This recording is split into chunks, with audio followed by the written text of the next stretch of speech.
Lidhje direkte nga Prishtina me gazetarin sportiv Edmond Thaçi, presidenti i Shoqatës së Gazetarëve Sportiv të Kosovës, si dhe nga ana tjetër lidhja nga Tirana me gazetarin e mirënjohur të Radio-Televizionit Publik Shqiptar, Dofrimet Hasani, i cili një ditë më parë komentoi nga stadiumi Fadil Vokri i Kosovës ndeshjen Kosovë-Turqi, mori vëmendjen kryesore të emisionit Studio Sport, duke analizuar përfaqësimin e dy kombëtarëve Kosovës dhe të Shqipërisë, të cilat me gjithë përpjekjet e tyre nuk arritën të fitojnë një bilet drejt finaleve të botërorit 2026, ndërkohë që në pjesën e dytë në fokus ishte kampionati superiore së Shqipërisë dhe kryesisht pragndeshja javës së 30, Partizani Vllaznia. Pozicioni i Serivinjes dhe puna e tij ka të shtuar me kombëtarët tonë. Pavarësisht rezultateve që ka pas pa përparjen evropian, është dashur që në ndeshjen me Polonin të triumfonte, sepse kishim një kundërshtar barabartë me ekipin shqiptar dhe për mendimin tim kyçi kryesor i kësaj humje është trajneri.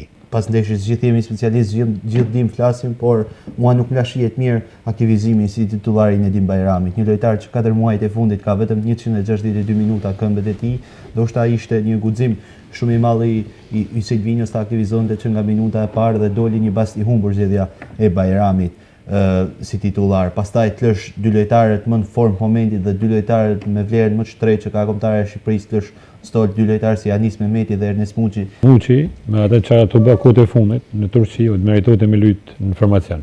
Pavarësisht se nuk mund të ndrysh një trajneri si në derdhja e çumë në qiell, edhe s'mund çun atani malli i vogël me kritiku. Ose Broja s'ka minutazh. Ai ka justifikimin për shembull, po Broja nuk ka minutazhin e duhur te ekipi.